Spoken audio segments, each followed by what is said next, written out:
Most of what people believe about window tint comes from film that stopped being sold years ago. The technology moved, the advice didn't. So here are the 6 window tint myths that come up most often in our shops and what's actually true.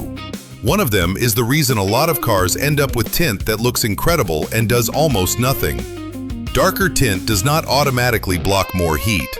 Darkness is visible light. Heat is mostly infrared, and infrared is invisible, so a film can be excellent at one and mediocre at the other.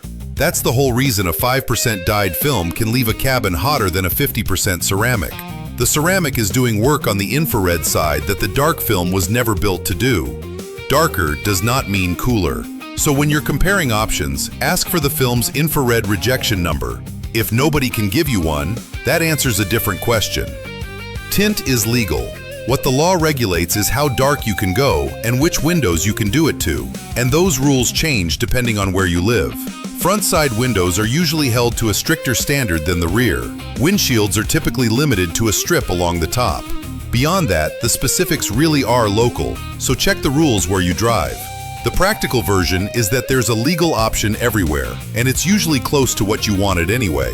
A good shop tells you that before the film goes on. Purple film and bubbled film are symptoms of one specific thing: cheap dyed film, or an install that went wrong.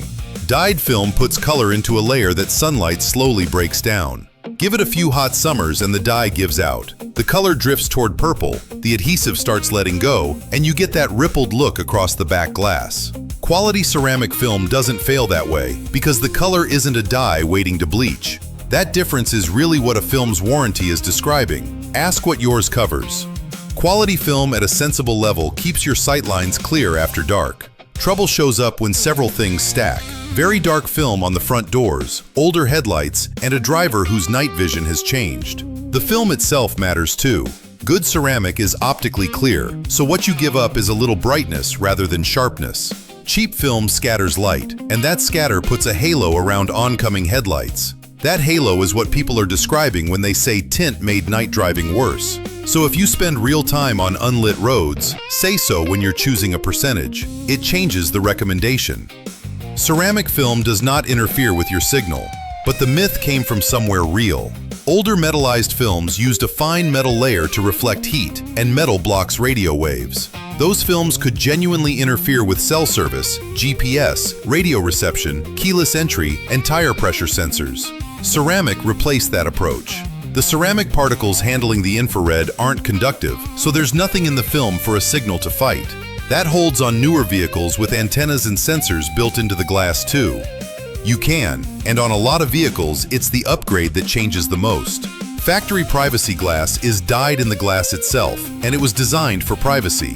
It does very little for heat. That's why the back of an SUV with dark factory glass still bakes in a parking lot while the front rows stay tolerable. Adding ceramic film over that glass brings in the infrared rejection and the UV protection the glass was never engineered to provide. And because the glass already reads dark, the appearance barely shifts. You're buying performance, not a look. 6 myths, 1 theme. Almost every one of them is really a question about film quality rather than film darkness. If you want a straight recommendation for your vehicle, stop by your local Black Optix Tint or visit our website for a free window tint quote. Black Optix Tint, driven by style, powered by performance.